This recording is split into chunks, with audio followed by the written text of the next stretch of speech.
திருச்சிற்றம்பலம். ஆடும்பரிவேல் அணி சேவல் என பாடும் பணியே பணியாய் எருள்வாய். தேடும் கயமா முகனை செருவில் சாடும் தனி யானை சகோ. திருச்சிற்றம்பலம்.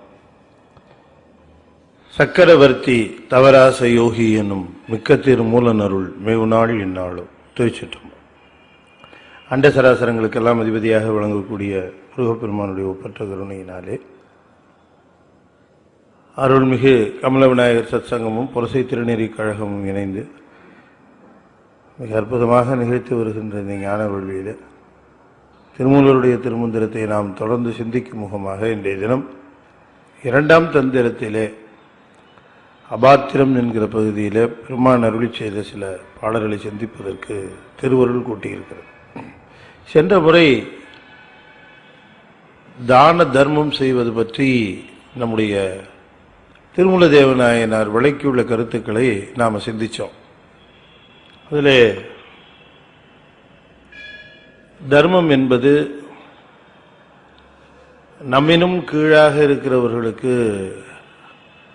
நாம் தருவது என்றும், தானம் என்பது நம்மினும் மேலாக இருக்கிறவர்களுக்கு தருவது என்றும் பகுத்து சொன்ன அந்த பாங்கை நாம் சிந்திச்சோம். நம்மினும் கீழாக இருக்கிறவர்கள் மேலாக இருக்கிறவர்கள்னு அந்த பாகுபாடு எங்கே வருகிறது என்று நாம் தெளிவாக தெரிந்து கொள்ள வேண்டும்.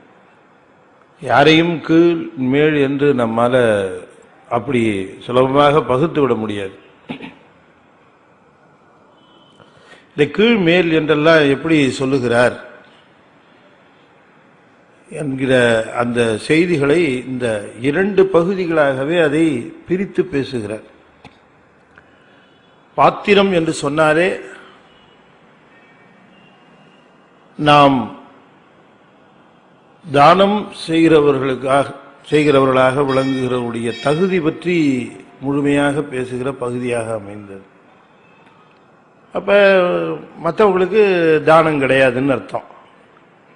கொடுக்கக்கூடாதுன்னு சொல்லலை. கொடு, அது தர்மம், தானம் இல்லை, அவ்வளோதான். அறம் வேற, அருள் வேற. ரெண்டையும் நம்ம குழப்பிக்கொள்ளக்கூடாது.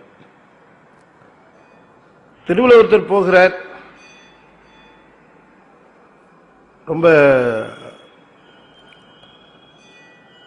சிரமத்துக்கு உள்ளாகிறார், பசிங்கிறார், பார்த்தாலே இறங்குகிற நிலையில் இருக்கிறார். அவருக்கு நாம உடனே அவர் பசி போக்குறதுக்காக நாம் ஏதாவது கொடுக்குறோம். தப்பா வச்சுக்க, போய் சாப்பிடு, இல்லை இந்தா 1 ரூபா 2 ரூபா அப்படின்னு ஏதோ கொடுக்குறோம் இல்லைங்களா? இதை பற்றி பேசலை அவர். இப்போ இந்த கேட்டகரி இல்லை, அதுக்காக நம்ம தெளிவாக தெரிஞ்சு கொள்ளணுங்கிறதுக்காக சொல்கிறேன். இப்போ கொடுக்குறோமே, இதனால் நமக்கு என்ன வரும் என்று சொல்லுகிற பொழுது, இதனால் விளைகின்ற பயன்கள் அது பாச புண்ணியமாகவோ பசு புண்ணியமாகவோ தான் இருக்கும். நமக்கு ரொம்ப பெரிய மூலதனமாக விளங்குவது பதி புண்ணியம்தான். இந்த பதி புண்ணியத்தை ஈட்டுவதற்குத்தான் இப்ப இந்த வழி சொல்றாரு. இப்ப திருமூலர் சொல்லுகிற வழி, நீ தானம் கொடுக்கிற பொழுது தகுதி அறிந்து கொடுக்க வேண்டும், தர்மம் செய்கிற பொழுது தகுதி பார்க்க வேண்டிய அவசியம் இல்லை. நீ யாருக்கு வேணா கொடு, அதை பற்றி ஒன்றும் கிடையாது. உயர்ந்தார்க்கு ஒன்று ஈவதே ஈதல். திருநீரு, கண்டிகை, சாதனங்கள்லாம் அணிந்த ஞானிகளுக்கு ஈவது பற்றி பேசுகிறார். வாழ்க்கையிலே பொருள் ஈட்டுகிறோம்.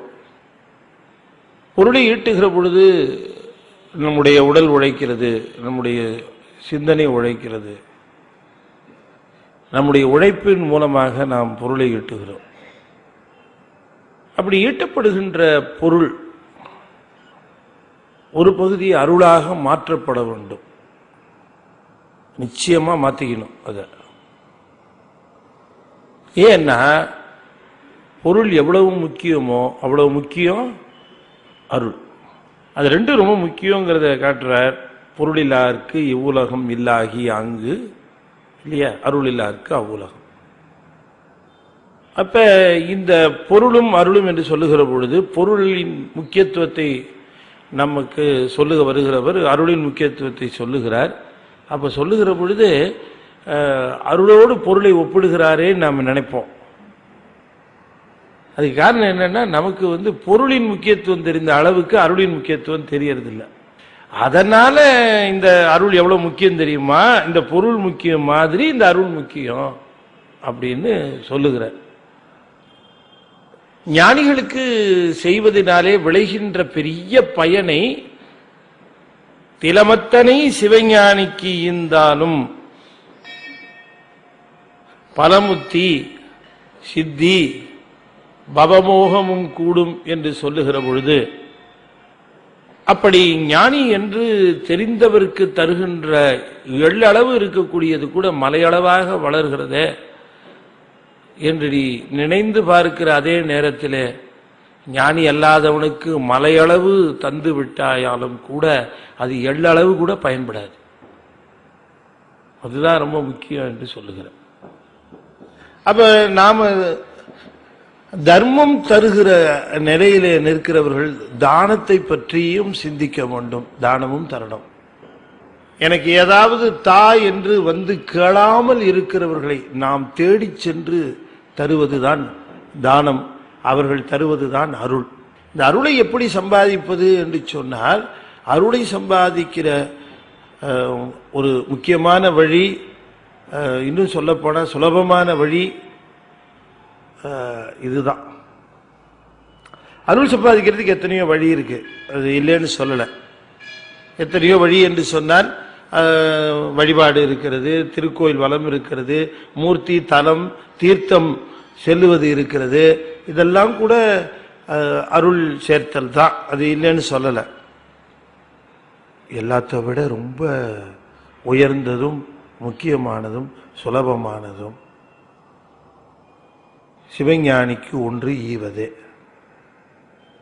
ஏன் அப்படின்னு சொன்ன, சிவஞானிக்கு ஈவதை சிவபெருமான் தனக்கு ஈந்ததாக எண்ணுவன்.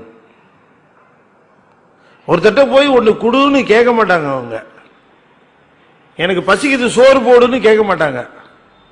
அப்படிப்பட்டவர்களுக்கு ஒன்று ஈகின்ற வாய்ப்பு கிட்டுமேயானால் அது மலையளவுக்கு அருள் பெற்று தந்து விடுகிறார். எத்தனையோ காலம் திருக்கோயிலுக்கு போய் வழிபாடு செய்து விளக்கேற்றி தூபதீபமிட்டு எத்தனையோ காலம் கிரியையிலே நின்று சரியிலே நிற்கிற ஒருவர் ஒரு நாளைக்கு ஒரு வேளைக்கு ஒரு ஞானியினுடைய பசியை தீர்ப்பாரே. ஆனால் கோடானு கோடி பிறவிகளிலே செய்த பாவங்கள் அத்தனையும் நெருப்பில் இட்ட பஞ்சு போல தீஞ்சு போகும். ஞானி பசித்து வருந்தக்கூடாது. ஞானி பசித்து வருந்தக்கூடாதுங்கிறது எவ்வளவு முக்கியங்கிறத நீங்க பெரிய புராணம் பார்த்தா தெரிந்து கொள்வீர்கள். ஞானிக்கு பசி வந்தால் சிவனே பொறுக்காமல் அவனே உணவை எடுத்து கொண்டு வந்து தந்து விடுவான் என்று சொல்லுவானே. ஆனால் அப்ப ஞானியுடைய பசியை பத்தி என்ன சொல்றது? ஞானியினுடைய பசியை சிவமே பொறுக்காது. திருக்குறுகாவிற்கு வருகிற சுந்தரமூர்த்தி சுவாமிகள் கோயிலை நெருங்குகிற பொழுது ரொம்ப தூரம் இருக்கிறது, பகற்காலம், பசி வர ஆரம்பிச்சிருச்சு. சீர்காழிக்கு போனா உள்ள நல்ல ஹோட்டல்லாம் இருக்கு, சாப்பாடு சாப்பிட்டு போயிடலாம்.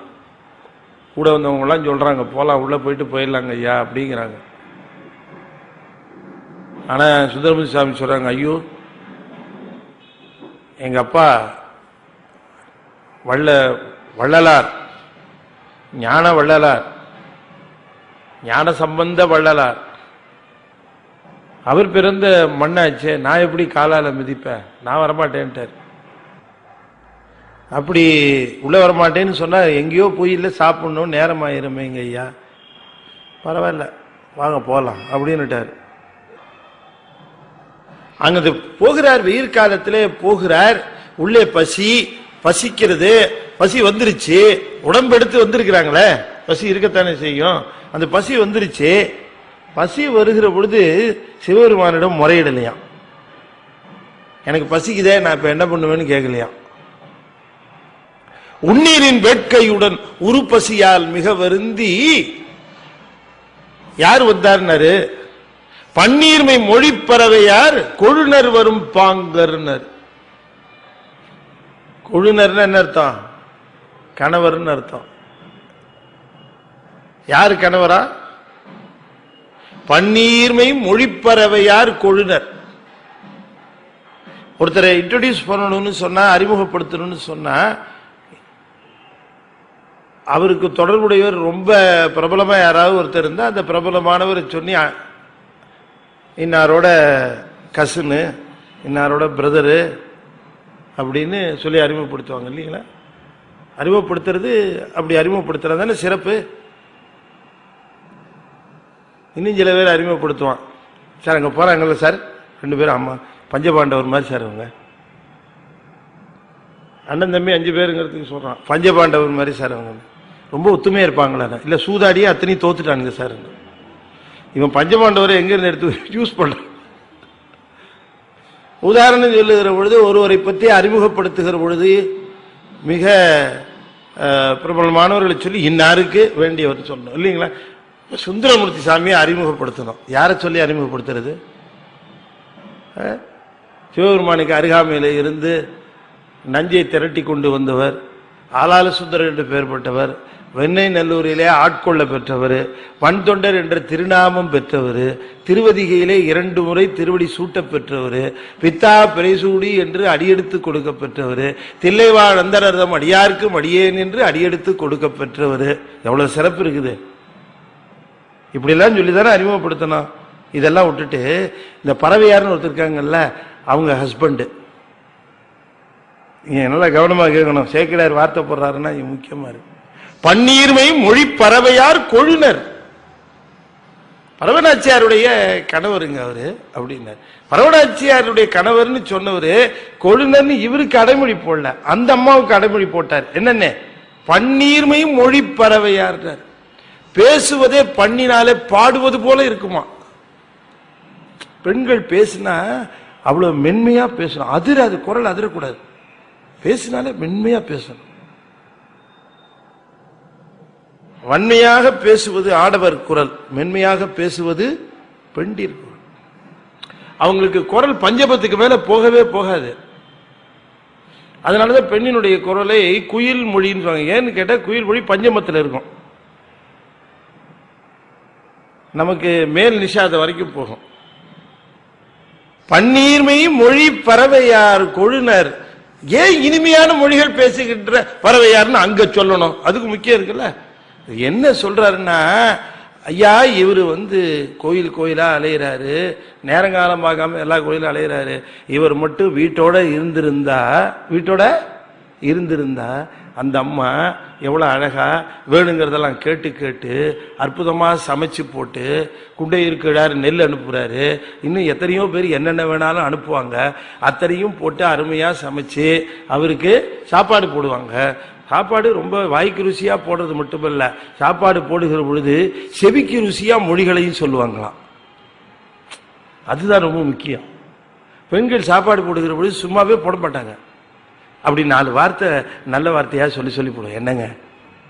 என்னங்க இந்த கொஞ்சம் கூட்டு கொஞ்சம் வச்சுங்களேன், கொஞ்சம் பாவக்காய் கறி வைக்கட்டுமா, தயிரே போட்டுக்க மாட்டேங்கிறீங்க, இன்னைக்கு தயிர் போட்டு சாப்பிடுங்க, பச்சடி கொஞ்சம் வைக்கட்டுங்களா, வர சரியாவே சாப்பிட மாட்டேங்கிறீங்க, நீங்க நல்லா இருந்தா தானே நாங்கெல்லாம் நல்லா இருக்கோம். அப்படியே அவருக்கு உள்ள குளிர்ந்து இவ்வளவு அருமையா சாப்பாடு. இதெல்லாம் மனைவி கையில் இப்படிலாம் சாப்பிட்றதுக்கு கொடுத்து வச்சிருக்கணும். ஹோட்டலில் போய் உட்கார்ந்து கேட்குறா என்ன வேணும், என்னப்பா இருக்கு, உனக்கு என்ன வேணும்? இப்ப தோசை கீசை இருக்குப்பா, இல்ல. அப்புறம் சப்பாத்தி இல்ல, பூரி இல்ல, என்னதாப்பா இருக்கு, உனக்கு என்ன வேணுங்க? அவங்ககிட்ட போயிட்டு மனைவி அன்பா சமைச்சு சாப்பாடு எல்லாம் கொடுத்து, இப்படி அருமையா மனைவி கவனிச்சு சாப்பாடு போடக்கூடிய சூழ்நிலை இருந்தும் கூட அவற்றையெல்லாம் துறந்து திருக்கோயில் கோயிலாக சுற்றி திரிகிறாரே சுந்தரமூர்த்தி சுவாமிகள், அதையெல்லாம் விட்டுட்டு வந்திருக்கிறார் அப்படின்னு நினைச்சு சொல்லுகிறார். பன்னீர்மை மொழிப்பறவையார் கொழுரர் வரும் பாங்கு என்ன பண்ணாரா? கண்ணீடு திருநுதலார், நெற்றியிலே கண்ணை உடைய சிவபெருமான் காதல் வர கருத்தறிந்து, அவர் முறையிடலையா, இவர் அவருடைய கருத்தை அறிந்தாராம். வயிறு ரொம்ப பசிக்குதுங்கிற அந்த கருத்தை அறிந்தாராம். வெளியில இருந்தவரா தெரிஞ்சிருக்காது, உள்ளேயே இருக்கிறவராச்சே அவரு. அந்த பசியை உணர்ந்து என்ன பண்ணாராம்? தண்ணீரும் பொதிசோறும் கொண்டு வழி சார்கின்றார், அவரே எடுத்துட்டு வந்தார். அப்ப சிவஞானிக்கு அந்த உணவுங்கிறது எவ்வளவு முக்கியம். அப்ப ஞானிக்கு உணவு தருதல், ஞானிக்கு வேண்டுவனவற்றை கொடுத்தல், இதெல்லாம் ரொம்ப பாத்திரம் அறிந்து தர வேண்டிய மிகப்பெரிய தானம். இந்த தானத்தை செய்தால்தான் பொருள் அருளாக மாறும். தர்மம் செஞ்சால் பொருள் அருளாக மாறாது. அப்ப என்ன சார் இது, இத்தனை நாள் தர்மம் செய்யணும் அதுன்னு சொல்லிட்டு இருந்தாங்க, அருளா மாறாது. பொருள் அருளா மாறாது, புண்ணியமா மாறும், அவ்வளவுதான். புண்ணியமா அது ஒண்ணு வீணாகாது, புண்ணியமா இருக்கும். அந்த புண்ணியத்தை நீங்க பிற்பாடு அனுபவிப்பீங்க. அது உங்களுக்கு ஏதாவது கொடுப்பாங்க, நல்லா இருக்குமா. நல்ல இந்த பிச்சைக்காரங்களுக்கு சாப்பாடு போடுறோம்னு வச்சுக்கங்களேன், அப்படி சாப்பாடு போடுறீங்க, அவங்களுக்கெல்லாம் அவங்க பசியெல்லாம் நீங்குது, அவர்கள் பசியை நீக்கினீர்கள், உங்களுக்கு ஒரு பசு புண்ணியம் வந்துடும். இங்க பசு புண்ணியத்தை பத்தி பேச்சு கிடையாது, நம்ம அதை தெளிவா தெரிந்து கொள்ள வேண்டும். அதை கொடுக்காதுன்னு சொல்லலை, கொடுன்னு சொல்லல, அது இம்மெட்டீரியல், அது அப்புறம் பார்த்துக்க. அறம் வேறு அருள் வேறுன்னு புரிஞ்சுக்கணும். அருள்ங்கிறது என்னன்னு சொன்னா ஞானத்திலே உயர்ந்து நிற்கிற ஞானிகளுக்கு கொடுத்தார். ஆனா அங்க ரொம்ப முக்கியமா சொல்லுகிறார், அந்த ஞானிகளை அடையாளம் கண்டு மிகச்சரியாக தர வேண்டும். தப்பா கொடுத்துட்டேன்னா, நல்ல மருந்தை சாப்பிட்டா என்ன ஆகும்? உடல் வியாதி தீரும், தெம்பு வரும். மருந்து தப்பா சாப்பிட்டா போச்சு, அவ்வளவுதான். இந்த நல்ல மருந்து கூட வேலை செய்யறதுக்கு டயம் ஆகும். ஆனா தப்பான மருந்து இருக்க பாருங்க, உடனே வேலை செய்யும், இல்லைங்களே. மருந்து தப்பா சாப்பிட்டா அது இம்மிடியேட்டா ஒர்க் அவுட் ஆக ஆரம்பிச்சிடும். அது என்னவோ தெரியல. மருந்து சாப்பிட்டா அது 3 நாள் ஆகுது சரியாறதுக்கு. தப்பான மருந்து சாப்பிட்டா ஒரே மணி நேரம் எஃபெக்டை காட்டிடுது. அதான் பார்க்கிறோம் உலக இயற்கையில. கோலவரட்டை குனிந்து குளகிட்டு, கோலவரட்டை குனிந்து குளகிட்டு பாலை கறந்து பருகுவது ஒக்கும். கோலவரட்டை குனிந்து குளகிட்டு பாலை கறந்து பருகுவது ஒக்கும். சீலமும் நோன்பும் இல்லாதவர்க்கு ஈவது காலங்கழிந்த பயிரது ஆகுமே. சீலமும் நோன்பும் இல்லாதவர்க்கு ஈவது காலம் கழிந்த பயிரது ஆமே. எவ்வளவு அற்புதமா சொல்ற. பாத்திரம்னு ஒண்ணு சொல்லிவிட்டு அபாத்திரம்னு ஒண்ணு அதுக்கு சொல்றாரு, அதையும் சொல்றாரு. நீ தப்பா கொடுத்துறாத, அதுக்கு நீ பேசாம தானம் பண்ணாம தர்மத்தையே பண்ணு. தானம் பண்ணுகிற தர்மம் பண்ணுகிற பொழுது தர்மம் தப்பாச்சுன்னா ஒண்ணு ப்ராப்ளம். 5 பச்சைக்காரன் உட்காந்துருக்கான், ஆளுக்கு 1 ரூபா போட்டுக்கிட்டே போறோம். கையில வச்சிருக்க முடியாது, நம்மளால முடிஞ்சது. 5 பேரும் ஒழுங்குன்னு சொல்ல முடியாது, நியாயமா இருக்கிறான்னு சொல்ல முடியாது. ஒருத்தன் தான் அதுல நல்ல. இந்த 4 பேரும் அயோக்கியா. அப்ப நாம என்ன பண்றது? 4 பேருக்கு தப்பா கொடுத்ததுனால நமக்கு ஒன்றும் ப்ராப்ளம் வராது.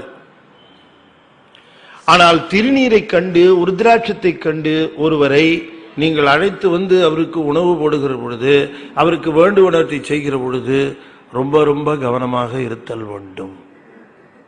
தெளிவா சொல்ற. நம்ம திருமூலர் இதை ரொம்ப சரியா சொல்றாரு. அப்ப நம்ம ஏமாறலாமா? நம்ம ஏமாறலாமா? ஏமாறக்கூடாது. ஏமாறாதுன்னு தானே சொல்றாரு. ஊர்ல இருக்கிறவங்களாம் ஏமாத்துறான்னு நம்மளை திட்டுறான் இருக்கிறவன்லாம், அந்த கேம்பில் இருக்கிறவன்லாம் பகுத்து அறிகிறார்களே அவர்கள். நம்மளே நம்ம இதுலயே தெளிவா சொல்லி இருக்கிறோமே. திருநீர் பூசி உத்ராட்சம் போட்டு இருக்கிறாங்கன்னா அவங்களுக்கு நீ சாப்பாடு போட்டுட்டா உனக்கு அருள் வரும்னு நினைச்சிடாத. பாத்திரம் அறி, அது உன் ரெஸ்பான்சிபிலிட்டி தான், நீ தெரிஞ்சுக்கிட்டு தான் ஆகணும். அதுக்கு நான் அவங்களே கேட்க முடியுமா? சார் நீங்க வந்து என்ன கேட்டகரி ஏ அப்படி கேட்க முடியுமா? முடியாத இல்லைங்களா? சில இது கேட்டு தெரிஞ்சுக்கலாம், சில இது பார்த்தா தானே. ஒருத்தரை பார்த்து என்ன கேட்க முடியுமோ அதுதான் கேட்டு தெரிஞ்சுக்க முடியும். என்னங்க உங்களுக்கு கல்யாணம் ஆயிடுச்சா? என்னங்க உங்களுக்கு வீடு இருக்கா? என்னங்க உங்களுக்கு நிலம் இருக்கா? என்னங்க உங்களுக்கு குழந்தைங்க இருக்கா? இது கேட்கலாம். என்னங்க உங்களுக்கு சம்சாரம் இருக்காங்களா? உங்களுக்கு எத்தனை குழந்தைங்க இருக்காங்க? உங்களுக்கு நிலப்புலன் இருக்கா? உங்களுக்கு அறிவு இருக்கா? இது கேட்க முடியுமா? ஏன் கேட்டேன்னா இல்லை இருக்கான்னு தெரிஞ்சுக்கலான்னு கேட்குறேன். கேட்டு தெரிஞ்சுக்கிற சமாச்சாரமா? இது பார்த்து தெரிஞ்சுக்கிற சமாச்சாரம். பார்த்து தெரிஞ்சுக்க. பஸ்ஸில் காலியாக இருக்குது, 2 சீட்டு இருக்குது, 2 சீட்டையும் சேர்த்து 1.25 சீட்டில் உட்காந்துருக்குறான்.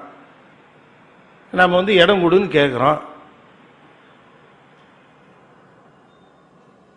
நகர மாட்டேங்கிறான். தெரிஞ்சுக்கலாம். அப்போ இதுக்கு இது இல்லை அப்படி தெரிஞ்சுக்கலாம்.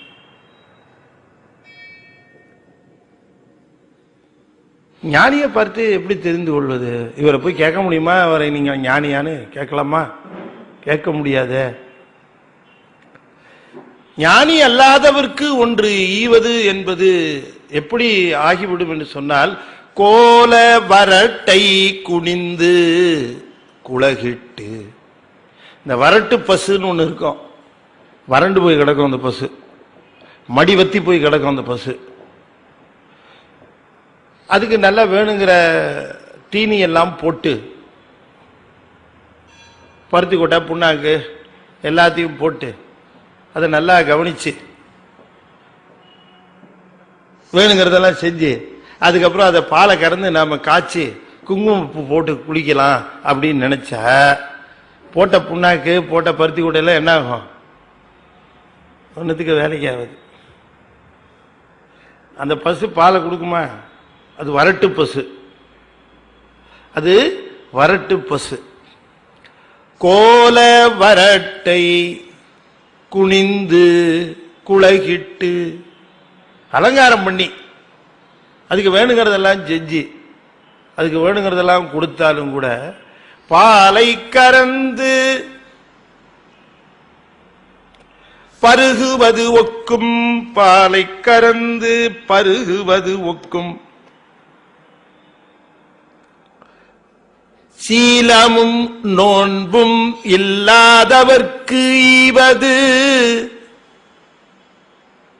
இதுதாங்க சொல்றாரு, சீலம் நோன்பு.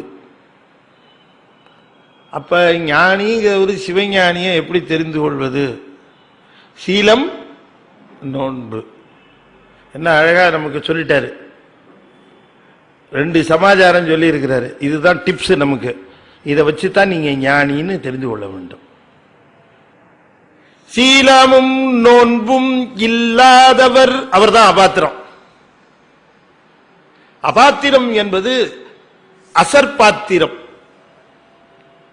என்ன பாத்திரம்? அசர்பாத்திரம். அசர்பாத்திரம்னா பாத்திரம் சற்பாத்திரம், இது அசர்பாத்திரம். அகரத்தை முன்னால் சற்பாத்திரம்.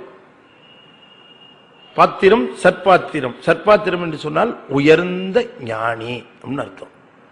அசற்பாத்திரம்னா உயர்ந்த அயோக்கியன் அப்படின்னு அர்த்தம். ஏன் உயர்ந்த அயோக்கியன்னு அவனுக்கு பேருன்னு சொன்னா, அவன் உயர்ந்த கோலத்தை உடைய அயோக்கியன். கோலம் உயர்ந்ததுதான், அதுல ஒன்னும் சொல்றதுக்கு இல்ல. நீர் இடுகிறான், ருத்ராட்சம் போட்டுக்கிறான். ஏமாந்தா யார் பொறுப்பு? ஏமாறுறவன் பொறுப்பு தான். அடுத்த பாட்டு இன்னும் கொஞ்சம் ஸ்ட்ராங்கா சொல்றாரு. அடுத்த பாட்டு இன்னும் கொஞ்சம் ஸ்ட்ராங்கா இருக்குது. நீர் அணிந்து கொண்டிருக்கிறார், ருத்ராட்சம் அணிந்து கொண்டிருக்கிறார், அது சைவ சமய சாதனங்கள். அதை அணிந்து கொண்ட மாத்திரத்திலேயே நான் போய் அவரை வணங்கி ஏமாந்துட்டேன்னு சொன்னா அதுக்கு நீதான் ரெஸ்பான்சிபிள். நீ கவனமா இரு. சைவம் என்னைக்குமே கண்ணை மூடிட்டு போச்சொல்ல. திருமந்திரம் எதற்கு படிக்கணும்னு சொன்னா, சைவத்தில் தெளிவு வருவதற்காக படிக்கணும். திருமந்திரம் சைவத்தில் தெளிவு கிடைக்கணும். என்ன நினைச்சிட்டு இருக்கிறான்? திருநீர் பூசினாலே என்ன நினைக்கிறான்? இந்த ஆளு கொஞ்சம் நல்லா வசமா ஏமாத்தலாம் போல இருக்க, ஆளு கொஞ்சம் ஒரு மாதிரி இருக்கிறான் அப்படின்னு நினைக்கிறான். ருத்ராட்சம் போட்டா கேட்கவே வேணாம்.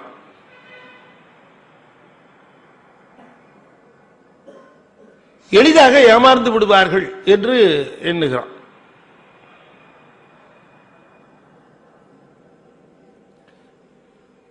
பூசை முடிந்த பிறகு பூசையில சிவபெருமானுடைய திருவடியையே நினைந்து அன்பு செலுத்தி அதிலேயே மூழ்கி கிடக்கிற காரணத்தினாலே சிவபூசை நிறைந்த நிறைவில சிவனுக்காக இட்ட மலர்களில ஒன்றிரண்டு மலர்களை எடுத்து சிரசின் உச்சியிலே வச்சு அதை சிவனுடைய திருவடியை சிரசின் மேலே பூண்டதாக கருதுவது அடியாருடைய வழக்கம். சிவபூசையில் இருக்கிறவர்கள் பூசை நிறைவில் இந்த மலரை எடுத்து அந்த உச்சி மேல வைத்துக் கொள்ள வேண்டும். அன்பு மயமாக இருக்கிற நிலை. ஏன்னா சிவனுடைய திருவடியை நினைவிலே கொள்ளுவது, சிந்தனையிலே கொள்ளுவது என்பது அந்த இரண்டு திருவடிகளையும் அங்கே அந்த இடத்துல உச்சி மேல வைத்திருப்பதாக பாவிப்பது. அப்ப சிவபூசை முடிந்து சிவ பூசையிலே உருக்கமும் அன்பும் பூண்டு நிற்கிற அவர்கள், அன்பின் வடிவமாக இருக்கிற அவர்கள், வருகிறவர்கள் எதை சொன்னாலும் இறங்குவார்கள், பரிதாபப்படுவார்கள், எல்லாம் செய்வார்கள். வந்து எதை சொன்னாலும் நம்புவாங்க. சிவபூசை நிறைந்த நிறைவாக அவர்கள் மலர்களை எடுத்து இங்கே இட்டுக் கொள்ளுகிறவர்கள். மலர் இங்க நிக்குமா? அது என்ன ஆகும்? இப்படி கீழே விழும். அதுக்காக எடுத்து என்ன பண்ணுவாங்க? காதிலே சொருகிக் கொள்வார்கள். அப்படி காதிலே சொருகிக் கொள்ளுகிற அவர்கள் அன்புமயமாக இருப்பார்கள். யாரும் எதை சொன்னாலும் நம்புவார்கள் என்பதனால பின்னால என்ன சொல்லிட்டான்? இதை எவனாவது காதுல பூ வச்சிருப்பான், அவங்கிட்ட போய் சொல்லு, அவன் நம்புவான் அப்படின்னு சொல்லிட்டான். காதுல பூ வச்சிருக்கவன்லாம் நம்ம ஏமாந்துருவானா? சீலமும் நோன்பும் இல்லாதவர்க்கு ஈவது. அவங்களுக்கு சொன்ன என்னன்னு தெரியல. இந்த பாமன் சுவாமிகளுடைய ஒரு நெருக்கமான சீடர் ஒருத்தர், பாலசுந்தர சுவாமிகள்னு ஒருத்தர் இருந்தார். அவர் ஒரு நண்பரை அழைச்சிக்கிட்டு வண்ணாரப்பேட்டைக்கு வந்தார். வண்ணாரப்பேட்டையில் ஒரு வள்ளல் வருகிறவர்களுக்கெல்லாம் பொருளை, ஞானிகளுக்கு, அதுவும் இந்த தேசாந்திரமாக போகிறார்கள் அல்லவா, அவர்களுக்கெல்லாம் அவர்களை தேடியே வருவார்கள். இவர் என்ன பண்ணுவார்? எல்லாருக்கும் பொருள் தருகிற நிலையை இவங்க ரெண்டு பேரும் போய் பார்த்தார்கள். அது எப்படின்னா, ஒரு தட்டு நிறைய இந்த காசுகள், பணம் இது இருக்கும். அது அப்படியே எடுத்து வருகிறவர்கள் நீட்டுவார்கள், வருகிறவர்கள் எடுத்துக்கொள்வார்கள். இப்படி எடுத்துக்குவாங்க. அப்ப அவரை பார்த்து இந்த வந்தவர் கேட்கிறார், இந்த பாலசுந்தர சுவாமிகளோட வந்தவர் கேட்கிறார், என்னங்க ஏன் வருகிறவர்களுக்கெல்லாம் நீங்க தருதல் வேண்டாமா? ஏன் இப்படி கொடுக்கிறீர்கள், எல்லாரும் எடுத்துக்கிற மாதிரினார். அவர் சொன்னார், எப்பவுமே கொடுக்கிறவங்க கை மேல இருக்கணும், வாங்குறவங்க கை கீழே இருக்கணும் அப்படின்னார். கொடுக்கிறவங்க கை மேல இருக்கணும், வாங்குறவங்க கை கீழே இருக்கணும் அப்படின்னார். இப்ப இன்னும் புரியல. இவர் தானே கொடுக்கிறாரு, கொடுக்கிறவர் கை கீழே இருக்கு, வாங்குறவங்க கை மேல இருக்க. என்னங்க ஐயா நீங்க சொல்றது புரியலையே, கொடுக்கிறவங்க கை கீழே இருக்கணும், வாங்குறவங்க கை மேல இருக்கிற மாதிரிலாம் இருக்குது. இப்ப நீங்க சொல்றீங்க கொடுக்கிறவங்க கை மேல இருக்கணும், வாங்குறவங்க கை கீழே இருக்கணுங்கிறீங்களே, இங்க நீங்க கொடுக்கிறவங்க கையில கீழே இருக்கு. இல்ல இல்ல இல்ல இல்ல, நீங்க தப்பா சொல்றீங்க. நான் பொருளை எடுத்துக்கிட்டு இப்படி நீட்டும் பொழுது அவர்கள் அதை பெற்று எனக்கு அருளை வழங்குகிறார்கள். அருளை வழங்குகிற அவர்கள் கை மேலே இருக்கணும், அருளை பெறுகிற கை என் கை கீழே இருக்கணும். கொடுக்கும் போதே என்ன எண்ணம் பாருங்க, இவர் பொருளை கொடுக்கிறதா நினைக்கல, அவங்க கிட்ட அருளை வாங்குறதாவே நினைக்கிறார். சீலமும் நோன்பும் இல்லாதவர்க்கு ஈவது. சீலம் நோன்பு, இந்த சீலம் நோன்பு ரெண்டு இருக்கு பாருங்க, இதுதாங்க ஸ்கேலு. இத நீங்க இந்த சீலம் நோன்பு எங்க இருக்குன்னு கேட்டா சைவத்தில் இருக்கு.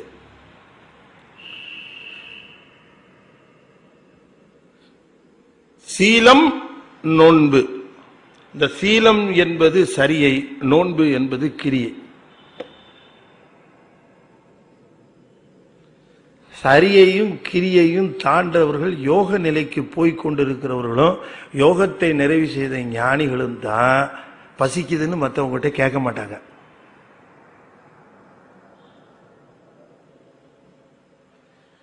சரியை கிரியில் இருக்கிறவங்க ஓரளவு அந்த அந்த அந்த லெவலில் இருப்பாங்க. ஆனா இதை இரண்டும் நிறைவு செய்தவர்கள் இருக்கிறார்களே, சரியையும் கிரியையும் நிறைவு செய்தவர்கள். அதைத்தான் இங்க சொல்லுகிறார், சீலமும் நோன்பும் இல்லாதவர்க்கு ஈந்தால். சீலமுடையவர்கள், நோன்பு உடையவர்கள். அப்ப ஒரு ஞானி என்று சொன்னால் அவர் திருக்கோயிலுக்கோ அடியார்களுக்கோ மற்றவர்களுக்கோ என்ன தொண்டு செய்கின்றார்? நான் சொல்றது கொஞ்சம் புரட்சியா இருக்கலாம், ஆனா நீங்க தனியா உட்கார்ந்து சிந்திக்கணும். தயவுசெய்து மற்றவர்கள் இப்படி சொல்லுகிறார்களே என்று நீங்கள் ஒப்பிட்டு பார்த்து கொள்ள வேண்டாம். என்னுடைய கருத்தை நான் சொல்லுகிறேன். மற்றவர்களோடு தன்னை ஒப்பிட்டுக் கொண்டு உயர்வாக கருதுகிறவர் ஞானியாக இருக்க முடியாது, வாய்ப்பே இல்லை, அதுக்கு சான்ஸே இல்லை. ஒரு மில்லி மீட்டர் கூட மற்றவர்களை தாம் உயர்வு என்று கருதுகிறவர் ஞானத்தினுடைய எல்லைக்கே வரலன்னு அர்த்தம். அதுக்கப்புறம் ஞானம் அடையிறது இருக்கட்டும், இந்த ஏரியா பக்கமே வரலன்னு அர்த்தம்.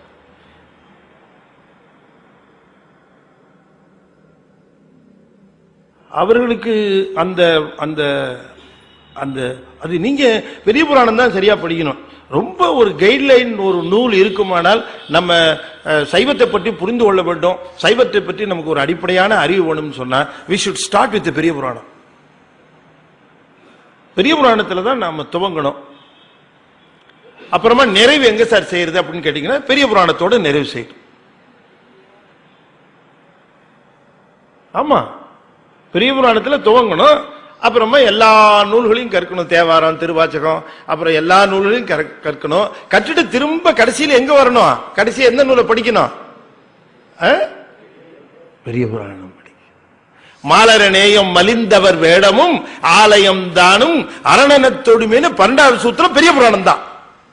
11 சூத்திரத்தில் முடிஞ்சு போச்சு. 12வது சூத்திரம் வந்து சிவஞான போதத்துல மெய்கண்டார் பேசுகிற பொழுது திரும்பவும் பெரிய புராணத்தை வந்துட்டார்.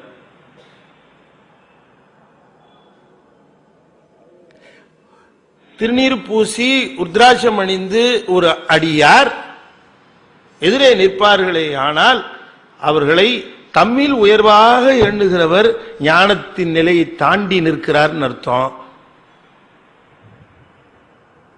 தம்மில் உயர்வாக நீங்க நல்ல கவனமாக. ஏன் பெரிய புராணத்தை உங்களை படிக்க சொல்றேன்னா, திருஞான சம்பந்தர் பல்லக்கில் வருகிறவர் திருக்கோயில் வருகிற பொழுது இந்த பல்லக்கிலிருந்து அவர் படுற பாடு நீங்க படிச்சவங்களுக்கு தான் தெரியும். அந்த பாடு, அவர் பட்ட பாடு, அவருக்கு சிவபெருமான் கொடுத்தது கம்பல்சரி சமாச்சாரம், இல்லாட்டா அதை ஏற்றுக்கவே மாட்டார். அந்த பல்லக்கில் இருக்கிற பொழுது அடியார்கள் எதிர்கொள்ளுகிற பொழுது அவர் படுகிற அந்த ஒரு நீங்க அது பெரிய புராணம் படிச்சாதான் தெரியும். அதுல இருந்து எப்படா இறங்குவோம், எப்ப இந்த அடியார்களை தொழுவோம் அவர் துடிக்கிற துடிப்பு காட்டுவார் பாருங்க சேக்கிழார். பழையாறைக்கு போறாரு, நீங்க போயிருக்கவங்களுக்கு தெரியும், திருச்செத்தி முற்றமும் பழையாறையும் பக்கத்துல இருக்கும். பழையாறை போனவங்க எல்லாம் கை தூக்குங்க. ஆஹா அற்புதம், நான் ஒருத்தர் கூட தூக்க மாட்டாங்கன்னு நினைச்சேன்.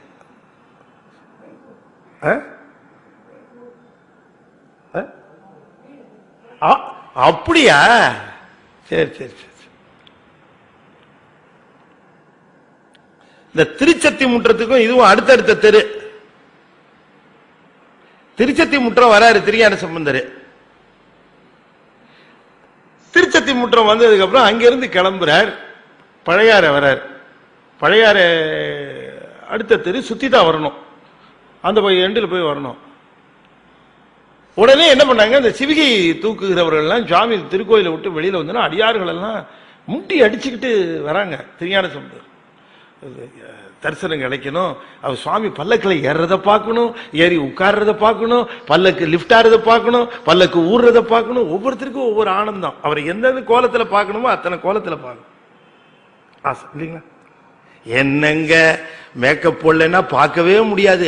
அவன் வந்து நின்னானா இப்படி ஒரு போட்டோ எடுக்கிறான், அப்படி ஒரு போட்டோ எடுக்கிறான், அப்படி ஒரு போட்டோ எடுக்கிறான், மேல இருந்து தொங்கி ஒரு போட்டோ எடுக்கிறான். எப்படி பார்த்தாலும் அசிங்கமா தான் இருக்கான் அவன். அவ்வளவு போட்டோ எடுக்கிறான். இவன் அத்தனை போட்டோவும் பக்கத்தை போட்டு வைப்பான். நான் டீசென்டா நடிகர்னு சொன்னேன். ஆனா திருஞான சம்பந்தர் அவர்கள் இப்படி எல்லாம் அனுபவித்திருப்பார்கள். நீங்க கொஞ்சம் யோசனை பண்ணி பாருங்க. இவர் என்ன பண்றாரு, ஏறணுங்கிறதுக்காக இந்த பல சிவிகைலாம் தயார் பண்ணிட்டு ஏறப்போற நேரத்தில் அவருக்கு அடுத்த கோயில் எது அப்படிங்கிற அந்த குறிப்பு கிடைக்குது. அடியாரெல்லாம் சுவாமி பழையாற பக்கத்தில் இருக்கு, அங்கதான் போறோம் நம்மன்னாரு. ஆனாரு, நல்ல கவனமா கேட்கணும். ஆனாரு, கிருகிருன்னு நடந்து போக ஆரம்பிச்சிட்டாரு. ஒருவருன்னு இவங்க எல்லாம் பின்னாலேயே ஓடுறாங்க.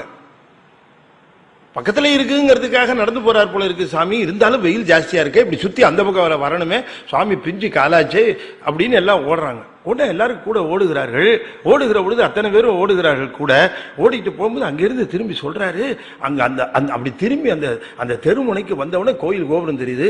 அங்கேயே விழுந்து வணங்குகிறார். வணங்கிட்டு சொல்லுகிறார், இந்த மண்ணு என்ன புண்ணியம் பண்ண மண்ணு, எங்க மங்கையர் கடைசியார் அவதரித்த தலமாயிற்றேனர். இன்னும் மங்கையர் கடைசியாரை சந்திக்கல. அதுக்குள்ள அவருக்கு செய்தி எல்லாம் தெரியும், அவர் என்ன செய்யறார். அதனாலதான் ஒற்றன் வந்து அவங்க கூப்பிட்டானா அன்னைக்குத்தான் அவருக்கு தெரியும்னு இல்லை, அவருடைய அவதார நோக்கம் அவருக்கு தெரியும். பாண்டிய நாடை தலைகீழாக மாற்றுவதற்காக வந்தோம் என்பது தெரியும். அப்ப திருஞான சம்பந்தர் ஞானியா யார் நீங்க சொல்லுங்க. கோயிலை விட்டு வெளில வந்த உடனே என்னப்பா இவ்வளவு வெயில் அடிக்குது, எங்க போகணும் இப்ப? சார் அடுத்த தெருவில் தான் அந்த வீடு இருக்கு, நமக்கு சாப்பாடு போடுற வீடு இருக்கு, போலாமா? எங்கப்பா ஏசி காரு? அதுதானே பார்க்கிறோம் இன்னைக்கு. நம்ம எங்க இருக்கு ஞானம்? இவரோட பேசுறேன், அவரோட பேச மாட்டேன். ஏன் அப்படின்னு இவர் எனக்கு ரொம்ப நெருக்கமானவர். அவர் யாருன்னே தெரியாத, யாருன்னு தெரியாது, அதனால நான் பேச மாட்டேன்னு சொல்றவரை விட அவர் திருநீரும் உருத்ராட்சமும் போட்டிருக்காரு, சிவனடியார் போல இருக்கு. அவரோட பேசி அவர் அன்பை நான் பெறுவேன் என்று எண்ணுகிறவன் ஞானி. அறிமுகப்படுத்திக் கொண்டுதான் ஒருவரோடு பேச வேண்டும் என்கிற பொழுது தன்னை உயர்வாக கருதுகிற தன்மை ஒருவருக்கு வந்து விட வேண்டுமானால் அவர் எப்படி ஞானி என்று ஒப்புக்கொள்வது? இப்படிலாம் இருக்கிறவரை நீ பாத்திரம்னு தெரிஞ்சுக்க, அவருக்கு செய்யுன்னா நம்ம திருமூலர் சொல்லுகிறார். அவரை தெரிஞ்சுக்க. சீலமும் நோன்பும் இல்லாதவர்க்கு இந்து. அதை விட அடுத்தது ஒண்ணு போட்டாரு பாருங்க, இன்னும் அவருக்கு மனசு ஆறல. யாருக்கு? திருமூலருக்கு. இந்த ரெண்டு இந்த வரட்டு பசுவை போட்டது மட்டும், வரட்டு பசுவுக்கு என்ன தீனி வச்சாலும் அது பால் கொடுக்க போறது இல்லை. இந்த ஞானம் இல்லாதவனுக்கு என்னதான் நீ தீனி போட்டு நிலைமத்தனையும் கொடுத்தாலும் உனக்கு ஒண்ணுத்துக்கும் ஆக போறது இல்லை. காலங்கழிந்த பயிரதுவாமேனார். ஞானிக்கு சாப்பாடு போடுகிற பொழுதோ, அன்னம்பாலிக்கிற பொழுதோ, பசியை போக்குகிற பொழுதோ, ஞானிக்கு சாப்பாடு போடுங்கிறது சுலபம்னு நினைச்சிடக்கூடாது. நடந்தது ஒண்ணு சொல்றேன் உங்களுக்கு. இவரு வந்து ஒரு சிவபூஜா துறந்தரர், அதான் சிவபூஜை செய்கிறவர் தான். அவருக்கு ஒருத்தர் பெரியவங்களுக்கு நல்ல சிவஞானிக்கு சாப்பாடு போடணும்னு ஒரு மனசில் ஆசை. இப்போ பூஜை பண்ணாலும் முக்கியமான நாட்கள், இது என்னவோ அமாவாசையா என்ன ஒரு நாள், எனக்கு சரியாக ஞாபகம் இல்லை, அந்த மாதிரி ஏதோ ஒரு நாள் தேர்ந்தெடுத்து அந்த நாளில் அந்த பூசையெல்லாம் முடிச்சு வேணுங்கிறோம் அந்த அடியாருக்கு சாப்பாடு போடணுங்கிறது அவருடைய நோக்கம். அதனால அடியாரை யாராவது ஒருத்தரை அவர் கூப்பிடுவார். இந்த மாதிரி கூப்பிடுகிற பொழுது இப்ப நம்ம தவறு பண்ணாம இதைத்தான் சொல்றாரு, இந்த மாதிரி நீ அழைத்து சாப்பாடு போடுவ, அப்படி போடுகிறவரை நீ தெரிந்து செய்ய வேண்டும். அது யாரு பூசையில நிக்கிறாங்க, யாரு சீலத்தில் நிக்கிறாங்க, யாரு நோன்புல நிக்கிறாங்கன்னு அது தெரியும் இல்லையா நமக்கு. அவர்களை அழைத்து நீ அன்னம் பாலிக்கணும் அப்படின்னு. நான் ஒருத்தரை ரொம்ப நாளா கூப்பிட்டு கூப்பிட்டு கூப்பிட்டு அவரை, நான் இந்த சைவத்தில் வந்த புதுசுல கொஞ்சம் அப்பதான் புதுசாக வந்திருக்கிறேன். அந்த நேரத்தில் எனக்கு அப்பவே ஒரு ஆவல், அவரு நான் என்னுடைய இல்லத்திற்கு நான் நீங்கள் வரணும் வரணும் அப்படின்னு கேட்ட பொழுது பார்க்கலாமே பார்க்கலாமேன்னு அவர் தள்ளி போட்டுக்கிட்டே இருந்தார். அப்புறம் ஒரு நாள் அவருக்கு என்ன தோணுச்சோ சரியில்ல வரனே அப்படின்னார். அது எனக்கு ஒரு வாழ்க்கையிலே ஒரு பெரிய பாக்கியமாக இருந்தது. ஆனால் அதுக்கப்புறம் நான் பல சமயங்கள் நினைச்சு அது போல இன்னும் பல சமயங்கள் அவர் அழைக்காம போனோமே அப்படின்னு மனசு வருந்தினேன். அவர் இல்லை இப்ப நினைக்கிற பொழுது வருத்தமா இருக்கு, இன்னும் பல முறை அழைச்சிருக்கலாமே விட்டுட்டவே என்று பல வருத்து.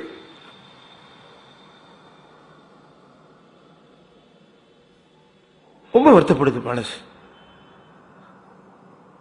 நாம் அழைச்சப்போ ஒரு தடவை வந்தாரு, இன்னும் ஒரு 2-3 தடவை அழைச்சிருக்கலாமோ, நாம தவறிட்டோமே என்று மனம் கவல்கின்றது, வருந்துகிறது. வாய்ப்பை விட்டுறக்கூடாது. அந்த மாதிரி ஒருத்தர் எங்க கிடைக்க போறாங்க, அது இல்ல கவலையா இருக்கு. நமக்கு நல்ல தெளிவா தெரிஞ்சு போச்சு, அப்படி இருக்கிறவரை நாம அது நாம பயன்படுத்தாம விட்டுட்டோமே. சரி அவ்வளவுதான் கிடைக்கும், நம்ம அக்கௌண்ட்டுக்கு அவ்வளவுதான் சேரணும்னு இருக்கு. நம்மளுக்கு நிறைய சேர்க்கணும்னு நினைச்சா எங்கிருந்து முடியும் சொல்லுங்க பார்க்கலாம். இவர் என்ன பண்ணார், இந்த ஒரு நாள்ல ஒருத்தரை அழைச்சு சாப்பாடு போடணும்னு ஒரு கொள்கை, நல்ல கொள்கை தான். அழைச்சிட்டு வந்து அவரை வீட்டுக்கு அழைச்சிட்டு வந்து அமர வைத்து இவர் பூசையெல்லாம் பண்ணி அவருக்கு இவர் சிவ பூஜை பண்ணுவார். பூஜையெல்லாம் பண்ணி முடிச்சுட்டு அப்புறமா அவருக்கு சாப்பாடெல்லாம் போட்டு எல்லாம் ரொம்ப மரியாதை எல்லாம் பண்ணி துணிமணியெல்லாம் கூட எடுத்துக்கணும். ஒரு சமயம் என்னாச்சு, நான் இந்த காலங்கழிந்த பயிரதுவாமேங்கிறதுக்கு உங்களுக்கு விளக்கம் சொல்லிட்டு இருக்கிறேன். ஏன்னா அதுக்கு அர்த்தம் சொல்றதை விட அதுக்கு ஓமி சொல்றது தான் ரொம்ப முக்கியம். அது ஒன்று சொன்னேன்னாலே உங்களுக்கு புரிஞ்சு போகும் அங்க என்ன சொல்றாரு அவர். 2வது ஆள் இவர் அதே மாதிரி ஒரு தடவை என்ன பண்ணார், ஒரு சிவஞானிய முந்தின நாளே புக் பண்ணிட்டார் அவரை, நீங்க நாளைக்கு வந்துடணுங்க ஐயா எங்க வீட்டுக்கு. அவரும் சரி அப்படின்ட்டார். ஒரு எத்தனை மணிக்கு வருதுன்னு கேட்டார். ஐயா நீங்க ஒரு 10-11 மணிக்கு வந்துருங்க ஐயா நம்ம வீட்டுக்கு. அவர் வந்துட்டார் 10-11 வந்து அவர் உட்கார வச்சாரு. அப்புறம் இவர் பூஜையெல்லாம் பண்ணிட்டு பூசை செய்து கொண்டே இருந்தார். பூசை ஆச்சு ஆச்சு ஆச்சு ஆச்சு ஆச்சு 1/2 மணி நேரம் ஆச்சு, 3/4 மணி நேரம் ஆச்சு, 1 மணி நேரம் ஆச்சு, 1.5 மணி நேரம் ஆச்சு, 1.25 மணி நேரம் ஆச்சு. பூசையெல்லாம் நிறைவாகி பூசைக்குரிய சமாச்சாரங்கள்லாம் முடிஞ்சு எல்லாம் பண்ணி வெளியில வந்து பார்த்தா இவரை காணோம். எங்க போனாரு எப்படி போனாருன்னு தெரியல. இவரு துடிச்சு போய் அங்க தேறாரு இங்க தேறாரு. அவரு காலையில போயிட்டாரு. இவரு என்ன பண்றதுன்னே தெரியல. இந்த காலமா இருந்தா செல்போன் அடிச்சாவது கேட்கலாம், ஞானி செல்போன் வச்சிருந்தா. இதுக்கும் வழி இல்லாம போச்சு. தேடி தேடி அழைத்து போய் ரொம்ப மனசு வந்து போய் திரும்ப வந்து என்ன செய்யறதுன்னே தெரியல. வேற வழி இல்லாம அன்னைக்கு அது மிஸ் ஆச்சு. யாரையாவது ஒருத்தர் கூப்பிட்டு சாப்பாடு போடுறதுக்கு இவருக்கு மனசு இஷ்டப்படலை. சரின்னு நிமிட்டார். அதுக்கப்புறம் அவரை தேடி அவருடைய வீட்டுக்கே போனார். அவர் இருக்க இடத்துக்கு போனார். அங்க இவர் திண்ணையிலேயே துண்டை வச்சு படுத்துக்கிட்டு இருந்தார். அப்ப இவர் உடனே போய் நின்னார். ஐயான்னார். இவரு கொஞ்ச நாள் கழிச்சு அந்த குரல் கேட்டு ஒழிச்சாரா இல்லை கொஞ்ச நாள் கழிச்சு ஒழிச்சாரான்னு தெரியல. டக்குன்னு இப்படி ஒழிச்சார். பார்த்தாரு. வாங்க வாங்க அப்படின்னுட்டு துண்டு எடுத்துட்டு உட்காந்தார். அவர் உட்காந்து, என்னங்க ஐயா இப்படி பண்ணிட்டீங்க? வந்துண்ணா, இல்லைப்பா நீ என்னை கூப்பிட்டு வந்த, நாங்கள் உட்காந்துட்டு இருந்தேன், நீ பூஜையெல்லாம் பண்ணிட்டு இருந்த, பசிச்சுது எனக்கு, ரொம்ப பசி தாங்க முடியல. நீ பூசை பண்ற, உன் பூசைக்கு எனக்கு தடை சொல்ல விருப்பம் இல்லை. எனக்கு பசிக்கு சாப்பாடு போடுன்னா நீ அங்கே முக்கியமாக பூசை பண்ணிட்டு இருக்க. அதனால நான் என்ன பண்ணுறதுன்னு எனக்கு தெரியல. ஒன்றையும் தொந்தரவு பண்ணக்கூடாது.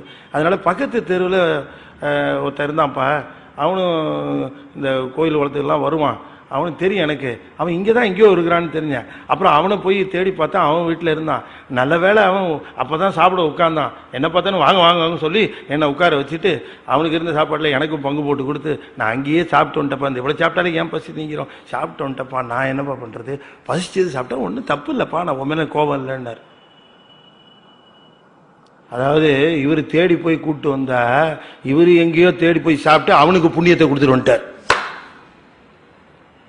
இவர் இருக்கிற பூசையெல்லாம் நீட்டி முளைக்கி செஞ்சுக்கிட்டு இருந்த காலத்தில் அவன் பூசையே பண்ணாமல் வெறும் சாப்பாடு உட்கார்ந்தான். அவனுக்கு தேடி போய் அந்த அருள் ஞானத்தை அவங்ககிட்ட இருக்க சாப்பாடை பாதி வாங்கி சாப்பிட்டு அவனுக்கு கொடுத்துட்டு வந்துட்டார். என்ன தெரிந்து கொள்ள வேண்டும் என்று சொன்னால், சிவபூசையை விட முக்கியமானது சிவஞானியினுடைய பசி.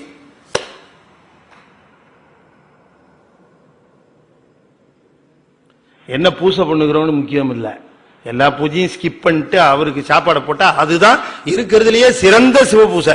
வெளியில வைக்கிற நைவேத்தியம் என்ன, உள்ள சாப்பிட்டாருன்னா சிவனுக்கு நேரம் நைவேத்தியம் முடிஞ்சு போச்சு. சைவம் ரொம்ப சயின்டிபிக்கே. தெரியாம நாம பல்வேறு குழப்பங்களுக்கு இடையே இந்த கிரியையை பத்திக்கிட்டு நாம பண்ற கஷ்டம், நாம படுற அவஸ்தை இருக்கு பாருங்க. நான் சொல்றேன்னு தப்பா, அதனாலதான் நான் முதலையே சொல்லிட்டேன், டோன்ட் கோட் மீ எல்ஸ்வேர். பண்ணுங்க, ஆனா கிரியைக்காக முக்கியமான சமாச்சாரத்தை விட்டுறாதீங்க. பூசை ரொம்ப முக்கியம், அது இல்லைன்னு சொல்லல, அது ரொம்ப முக்கியம். நம்ம பண்படுத்துவதற்கும் நம்முடைய மனதையும் நம்முடைய ஒழுக்கத்தையும் நம்முடைய மற்ற சமாச்சாரங்களையும் இன்னும் சிவன் மேல நம்ம அன்பு பெருகுவதற்கும் சிவபூசையை தவிர வேற வழியே கிடையாது. இன்னும் சொல்ல போனா மேல்நிலைக்கு போறதுக்கு நீ சரியை கிரியை பண்ணாம போகவே முடியாது, மேல ஏற முடியாது. சரியை முடிச்சு கிரியை முடிச்சுதான் நீங்க மேல யோக நிலைக்கு போய் ஞானத்தை பெறவே முடியும். இல்லைன்னா அதுதான் சைவத்தில் சொல்லி இருக்கிற மிகப்பெரிய கருத்தாக சொல்லப்பட்டிருக்கிறது. சிவபூசை செய்யாமல் ஒருவர் யோகத்தையும் ஞானத்தையும் அடைய முடியாது. ஆனால் அதுல இருக்கிற நுட்பத்தை நாம தெரிந்து கொள்ள வேண்டும். அதனாலதான் கீழே எழுதினார், காலங்கழிந்த பயிர் அதுவாமே. காலங்கழிந்த பயிர்னா ஒரு பயிரை எப்ப செய்யணுங்கிறது காலத்தே பயிர் செய். ஒரு பயிரை எப்ப வைக்கணும்னு கணக்கு இருக்குது, அந்த நேரத்தில் தான் வைக்கணும். ஆடியில விதைக்கணும், ஆடிப்பட்டம் தேடி விதை. எப்ப விதைக்கணும்னு கணக்கு இருக்குது. ஆடியில அறுவடை வர மாதிரி நீ வச்சேன்னா வேலைக்காக.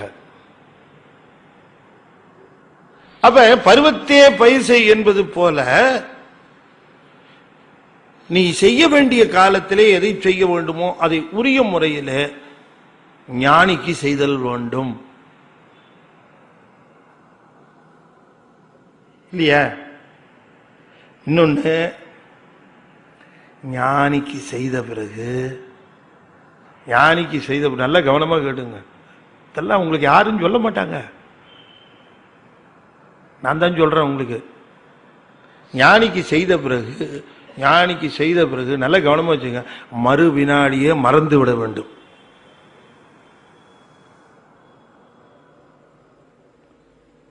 அவ்வளவுதான், உடனே எரேஸ் பண்ணிடணும். அத நான் ஞானிக்கு என்ன கொடுத்தோம், என்ன செஞ்சோம், என்ன இது உங்களுக்கு சொன்ன ஞாபகம் இல்லை, but I don't mind in repeating it. ஒரு உயர்ந்த ஒரு பொன்னாடை வந்தது முத்து கிருஷ்ண நாயக்கருக்கு, திருச்சியில் முத்துகிருஷ்ண நாயக்கர்னு ஒருத்தர் இருந்தார். அவருக்கு உயர்ந்த பொன்னாடை வந்து, முத்துகிருஷ்ண நாயருக்கு ரொம்ப பெரிய சிறப்பு என்னன்னு கேட்டா, அவருக்கு பெரிய சிறப்பே அவருடைய சீஃப் அக்கௌண்டன்ட், பிரதம கணக்காளி. அவர் யாருன்னு கேட்டா தாய்மான சுவாமிகள். அவர் தான் அவருக்கு சீஃப் அக்கௌண்டன்ட். அவர் போறேங்கிறவரை வம்புழுத்தி இருக்க வச்சு, சாமி நீங்க இருந்தே ஆகணும்னு காலில் விழுந்து கையில விழுந்து, இல்லையா? இப்ப எல்லாம் பெரிய கிரிக்கெட் பிளேயரா இருந்தா, எங்க பேங்க்ல வேலை செய்ய, நீ சும்மா பேரோல்ல இரு, போதும் உனக்கு சம்பளம் வரும், நீ ஒரு வேலையும் செய்ய வேணாம் அப்படின்னு வச்சுக்கிறாங்க இல்லையா? சாமி நீங்க ஒன்றும் பண்ண வேணாம் சாமி, நீங்க எங்க சீஃப் அக்கௌண்டன்ட்டுங்கிற பேர்ல இருந்தா போதும். அவர் திருவடியில் இல்லப்பா அப்படிலாம் சம்பளம் வாங்க முடியாது, நான் வாங்குற சம்பளத்துக்கு ஏதாவது வேலை செய்யணும் அப்படின்னு அவர் வந்து வேலையும் செஞ்சுட்டு இருந்தார். ஒரு நாள் என்னாச்சு, அவரை தேடிக்கிட்டு இந்த முத்துகிருஷ்ணன் நாயக்கரை தேடிக்கிட்டு எங்கேயோ வடதேசத்திலிருந்து ஒருத்தன் வந்தான். ரொம்ப அற்புதமான ஒரு பொன்னாடையை எடுத்துக்கொண்டு வந்து அந்த முத்துகிருஷ்ணன் நாயக்கருடைய கையில கொடுத்து ஒரு மரியாதைக்காக அவர் கையில கொடுத்தான். பெரியவங்களை பார்த்தா ஒரு முக்கிய நல்ல சமாச்சாரத்தை காம்ப்ளிமெண்டா கொடுக்கறது வழக்கம் இல்லையா, அதனால அது மாதிரி கொடுத்தான். இப்போ உங்களை பேர் சில பேர் போய் பார்க்கிற பொழுது பெரியவங்களை பார்த்தா அவங்க கையில் என்ன கொடுப்பாங்க, எலுமிச்சம்பழத்தை கொடுப்பாங்க. இதை கரகரன்னு தலையில தேய்ச்சிக்க இல்லையா அப்படின்ட்டு எலுமிச்சம்பழத்தை. இந்த பழக்கத்தை யார் ஏற்படுத்துறான்னு எனக்கு தெரியல. என்ன எனக்கு எலுமிச்சம்பழம் கொடுக்கும்போது எனக்கு ரொம்ப ஜாக்கிரதையா இருக்கு. என்னப்பா இதை தேய்க்கிற அளவுக்காக நான் இருக்கிறப்ப அப்படி. அது போல இவருக்கு அவன் கொண்டு வந்து அந்த பெரிய அந்த அந்த அற்புதமான பொன்னாடையை கொண்டு வந்து கொடுத்தான். இதை அவரு வாங்கின உடனே பாருங்க, முத்துகிருஷ்ணன் நாயருக்கு என்ன தோணுது, இதை பார்த்த உடனே ஆகா இதை நம்ம தாய்மானவருக்கு போத்தணும்னு நினைக்கிறான். அதை வாங்கணும் போதே சாமிக்கு போத்தணும் அப்படி அவசரமா அதை பேசிவிட்டு அவனை அனுப்பிச்சு விட்டு அரண்மனையில் மறுநாள் அத்தனை பேரும் கூடி இருக்கிற பொழுது இந்த ஆடையை எனக்கு கொண்டு எனக்கு அன்பளிப்பா வந்தது, இதை பெறுவதற்குரிய தகுதியுடையவர் நம்ம சுவாமிங்க தான் அப்படின்னு எல்லாருக்கும் முன்னாடி அவருக்கு அந்த ஆடையை போர்த்தனோடனே அத்தனை பேரும் மகிழ்ந்து சிவநாமத்தை சொன்னார்கள். அதுக்கப்புறம் எப்பவுமே ஒருத்தருக்கு அரசன் பிரிஃபரன்ஸ் கொடுக்கறான்னு சொன்னா மற்றவங்களுக்கு இல்லையா இருக்கும்ல, ஒரு காய்ச்சல் இருக்கும்ல. ஒரு 2 பேருக்கு எப்பவுமே காய்ச்சல். இந்த ஆளும் சம்பாதிக்க மாட்டேங்கிறான், மற்றவங்களையும் இது ஒரு இடத்துல 1-2 இடத்துல கொஞ்சம் ஒழுங்கான ஆள் மாட்டிக்கிட்டான்னா அது அவனுக்கு மற்றவங்க நெளி இருக்கும் பாரு, பெரிய நெளியா இருக்கும். சில ஸ்டேஷன்ல சில இன்ஸ்பெக்டர் கொஞ்சம் நல்ல ஆளா வந்துருவாரு, பாவம் அந்த ஸ்டேஷன்ல இருக்க ஏட்டும் மற்ற படாத பாடு போடுவாங்க. இந்த ஆளும் வாங்க மாட்டேங்கிறான், நம்மளையும் அப்படி. அந்த மாதிரி இவருக்கு மேல காய்ச்சல் உள்ளவர் இருந்தாங்க. ஒரு நாள் முத்துகிருஷ்ணன் நாயக்கர் இருக்கிற பொழுது அந்த ஆள் வந்து சொன்னார், சாமி ஐயோ சாமி நீங்க எவ்வளவு பெரிய பொன்னாடை அரசியை கொடுத்தீங்க அவருக்கு, அவர் என்ன பண்ண தெரியுங்களா, அதை எடுத்து மரியாதையா வச்சுக்கணும், அவர் போத்திக்கிற வழக்கம் இல்லைன்னா கூட பரவாயில்ல, அது என்ன பண்ணார் தெரியுங்களா, ஒரு பிச்சைக்காரிக்கு தூக்கி கொடுத்துட்டாருங்க சாமின்னு சொல்லிட்டான். அரசனுக்கு டக்குன்னு மனசு கஷ்டமா போச்சு. எவ்வளவு பெரிய சமாச்சாரம், நாமும் எவ்வளவு கொடுத்துருக்குறோம், இந்த மாதிரி பண்ணிட்டாரு இவரு அப்படின்னு இவருக்கு மனசு வத்து வந்துருச்சு. யாருக்கே, முத்துகிருஷ்ணன் நாயக்கு. அரசனுக்கு மனசு கஷ்டமாயிடுச்சு. தாய்மானவரை கூப்பிட்டு ஏன் அப்படி பண்ணீங்கன்னு கேட்கறதுக்கும் இஷ்டம் இல்லை. நீ எப்படி சொன்ன அப்படின்னு கேட்கறோம், நாங்க பார்த்துட்டு தான் அரசை சொல்றோம், போய் சொல்ல முடியாது அரசங்கிட்ட இல்லையா. உடனே அரசன் என்ன பண்ணா, சரின்னு தாய்மானவரை பார்த்து அவரை அழைச்சிட்டு வர சொன்னான். வந்தாரு சாமி. அந்த உடனே, சாமி எனக்கு கிடைத்த அந்த அற்புதமான பொன்னாடைய உங்களுக்கு நான் கொடுத்தது காரணம், நீ இதை அணிந்து வரணும், நான் பார்க்கணும், அதுதான் எனக்கு ஆசை. நீங்க வரும்போது அதை அணிஞ்சுக்கிட்டு வரணும், இந்த தடவை வரும்போது அணிஞ்சுக்கிட்டு வாங்க அப்படின்னு சொல்லி அனுப்பிச்சான். சாமி வந்தாரு, அணியாமையே வந்தார். என்ன சாமி சொன்ன, இல்லப்பா அதை நான் அன்னை அகிலாண்டேஸ்வரி பக்கத்தில் திருவானைக்காவல் இருக்கு கோயில் ஆனைக்கா, நான் அன்னை அகிலாண்டேஸ்வரிக்கு அதை கொடுத்துட்டேன்ப்பா அப்படின்னாரு. இப்ப அரசனுக்கு என்னன்னா, பிச்சைக்காரிக்கு போட்டாரு இவருன்னு சொன்னது நல்லா தெரியும். அன்னை அகிலாண்டேஸ்வரிக்கு கொடுத்துட்டேன் அப்படின்னு இவர் சொன்ன உடனே இவர் என்ன எண்ணுகிறார், நம்ம கேட்டவன்னு உடனே டக்குன்னு இவர் மாத்தி சொல்லிட்டாரு, அகிலாண்டேஸ்வரிக்கு போட்டேன்னு சொல்லிவிட்டாரு அப்படின்னு இவன் நினைக்கிறான். அப்ப அவங்க சொன்னது உண்மைதான். உடனே இவர் என்ன பண்ணாரு, டக்குன்னுட்டு அந்த தாய்மானவர் சொன்னாரு, ஏன் கொடுத்தீங்கன்னு கேட்டார். குளிர்ல நடுங்கனா கொடுத்தேன்னாரு. சாமி நான் கூட இப்ப திருவானைக்காவல் போகலான்னு இருக்கேன், உங்களோட வந்து தரிசனம் பண்றேன், அம்பால அந்த கோலத்துல நம்ம பார்க்கணும், வாங்க போலான்னா. கிளம்பிட்டார் தாய்மானவர் கூடவே. அழைச்சிட்டு போகிறான். அங்க போய் அன்னை அகிலாண்டேஸ்வருடைய சன்னதியில நிக்கிறாங்க. தெர விலகிச்சு தீபாராதனை காட்டுறார். இவர் என்ன போர்வைய பொன்னாடைய தாய்மானவர் கொடுத்தாரோ அந்த ஆடையை அம்பாள் அங்கே போர்த்தி கொண்டிருந்தாள். கண்ணீர் பெருக்கினார் தாய்மானவர். அம்மா என்னை காப்பாத்திட்டீங்கன்னார். உண்மையிலே என்ன செய்தாருன்னா அந்த பொன்னாடையை எடுத்துக்கொண்டு அவர் போர்த்தி கொண்டுதான் போனார். அங்கே காவிரி ஆற்றை கடந்து செல்லுகிற பொழுது, காவிரி ஆற்றை கடந்து செல்லணும் திருவானைக்கா போகும்போது, காவிரி ஆற்றை கடந்து செல்லுகிற பொழுது தெருவின் ஓரமாக ஒரு வயதான மூதாட்டி குளிரிலே நடுங்கி கொண்டு துடித்துக் கொண்டிருந்தா. இந்த போர்வை அவர் என்ன நினைச்சாரோ தெரியல. ஐயோ இப்படி நடுங்கி கொண்டு இருக்கிறாளே இந்த வயதான பெருமாட்டி நினைச்சு என்னன்னு கூட யோசிக்காம தன்னுடைய ஆடையை எடுத்து டக்குன்னு போத்திட்டார். ஞானிகளுக்கு உதவி செய்ய வேண்டும் என்று எண்ணுகிற பொழுது பொருளின் மதிப்பு தெரிவதில்லை, உயிரினின் அருளின் மதிப்பு மட்டுமே தெரியும். வா போய் பார்க்கலாம், அண்ணன் அகிலாண்டேஸ்வரி போய் பார்க்கலாம்னு சொன்ன உடனே மறுப்பே சொல்லல. இவருக்கு அவர் கண்ணை பொறுத்த வரைக்கும் பெருமாட்டி பெண்கள் அத்தனை பேரும் அண்ணன் அகிலாண்டேஸ்வரி தான் அவர் கண்ணுக்கு. அந்த பாவனையில தப்பு இல்லாம இருந்த காரணத்தினால சுவாமி தாய் சொன்னா, டே உனக்காக இந்த ஆடைய எங்க இருந்து வேணா உற்பத்தி, எத்தனை ஆடை வேணா உற்பத்தி பண்ணிக்குவேன், வா நீ அப்படின்னு சொல்லி அந்த ஆடையை போர்த்தி காட்டி அந்த ஞானத்தினுடைய உச்சத்தை காட்டும். நடுங்கிட்டான் அரசன். ஞானிக்கு கொடுத்தத ஆய்வு செய்யக்கூடாது. கொடுத்தது அத்தோட மறந்தே போகணும். அவருக்கு கொடுத்த அவ்வளவுதான் இல்லையா? இத ரொம்ப அற்புதமா சொல்லுகிறார். காலங்கடந்த பயிரதுவாமே. ஞானிக்கு செய்கிற பொழுது அந்த நேரம் தெரிஞ்சு பசி அறிந்து பசியில இருக்கிற பொழுது நீ அதுக்காக எதை வேணா விடலாம், அவருடைய பசிக்காக என்கிற குறிப்பை தருகிறார். அங்க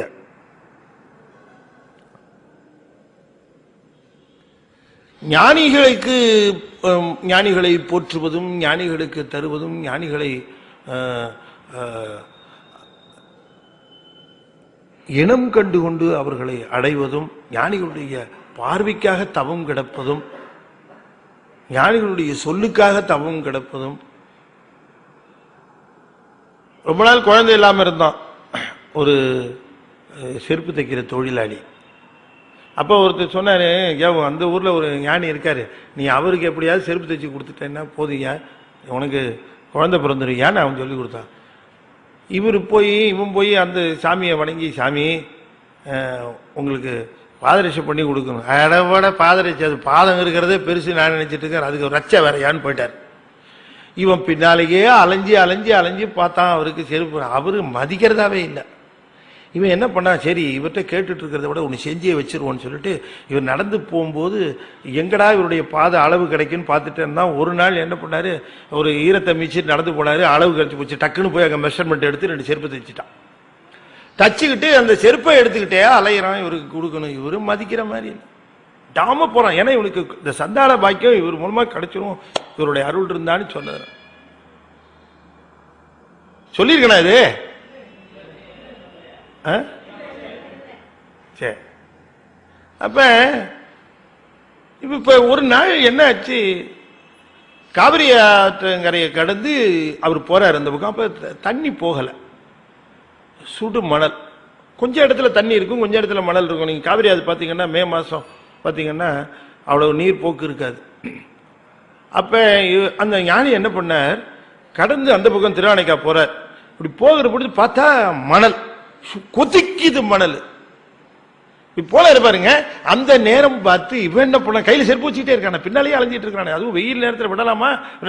டக்குன்னு என்ன பண்ணா, இந்த ஞானி இந்த மணல்ல இறங்குறதுக்கு இப்படி பார்த்தார். இப்படி பார்த்தோன்னு மணல் சுடுதேன்னு நினைச்சார். இவன் போய் டக்குன்னு முன்னால அந்த 2 செருப்பையும் போட்டான். அவன் மூஞ்சி கூட பார்க்கல. அவரு செருப்பு பார்த்தாரு, டக்குன்னு காலில் மாட்டிட்டு போயிட்டார். நல்லா கவனமாக கேட்கணும், அதுல ரொம்ப முக்கியம் கவனம். அந்த மணலை கடந்து அந்த பக்கமா போனோன்னு செருப்பு 2 கழட்டி தூக்கி விட்டு வச்சுட்டு போயிட்டார். இவன் ஓடி போய் அந்த 2 செருப்பு எடுத்து வச்சுக்கிட்டான். எடுத்து வச்சுட்டு வீட்டில் கொண்டு வச்சு பூஜை பண்ண ஆரம்பிச்சிட்டான். அத அவ்வளவுதாங்க. 3 மாசத்துல மனைவி கருவுற்றாள். 1 வருஷத்துல அற்புதமா ஆண் குழந்தை பிறந்துருச்சு. கதையினுடைய இன்னொரு பாகம் இருக்கு. அது இப்ப நமக்கு இப்போதைக்கு இந்த போர்ஷன் தேவை, அதனால அதோட நிறுத்துறேன் நான். இதுக்கு இன்னொரு லேட்டர் பார்த்து, இந்த ஞானிகளுக்கு உரிய நேரத்தில் அதை செய்வது என்பதற்கு அது சுலபம் இல்லை. நாம் நினைக்கிற மாதிரி அவர்கள் அவ்வளவு சுலபமாக ஒன்றை பெற்றுவிட மாட்டார்கள். அப்படி பெற்றாலும் கூட அதை அவர்கள் பயன்படுத்துகிற அளவுக்கு நம்ம கொடுத்து விடவும் முடியாது. இது ரொம்ப ஒரு நுட்பமான சமாச்சாரம். சிவன் கூட கேட்டு வாங்கிக்குவான், சிவஞானி எதையும் கேட்க மாட்டான். அதை விளக்குகிறார் இந்த பாத்திரத்தில். சிவன் கூட பேசுறதுக்கு யோசனை பண்ணுவான். இது பேசி நடமாடுகிற சிவம் அல்லவா, ஒரு பார்வை பார்த்ததுல போதும். பிறவியினுடைய நோக்கமே சிவஞானியை சந்திப்பதுதான். சந்திச்சிட்டீங்கன்னா போதும், அவ்வளவுதான். சிவனை விட கருணை மிக்கவர்கள் சிவஞானிகள். சிவனுக்கு வினைக்கணக்கு மட்டும்தான் தெரியும், சிவஞானிக்கு வினைக்கணக்கையும் தாண்டி செய்வார்கள். சிவன் செய்ய முடியாததை சிவஞானி செய்வார். செய்து காட்டினவர்கள் நம்முடைய சிவஞானிகள் 4 பெருமக்கள் 63. ஓம் நமச்சிவாய. ஓம் நமச்சிவாய. ஓம் நமசிவாய. ஓம் நமசிவாய. ஓம் நமசிவாய. திருச்சிற்றம்பலம். இங்கே கூடியிருந்து கேட்ட அத்தனை பேருடைய திருவடிகளையும் அடியேன் வணங்கி மகிழ்ந்து, உங்கள் அத்தனை பேருக்கும் திருமூலருடைய குருவர்களும் ஆடல் வல்லாருடைய திருவருளும் நிறைந்து விளக்குவதாக என்று சொல்லி மீண்டும் சந்திப்போம் என்று கூறி விடைபெறுகிறேன். நன்றி, வணக்கம். திருச்சிற்றம்பலம். தென்னாடுடைய சிவனே போற்றி. வெற்றி.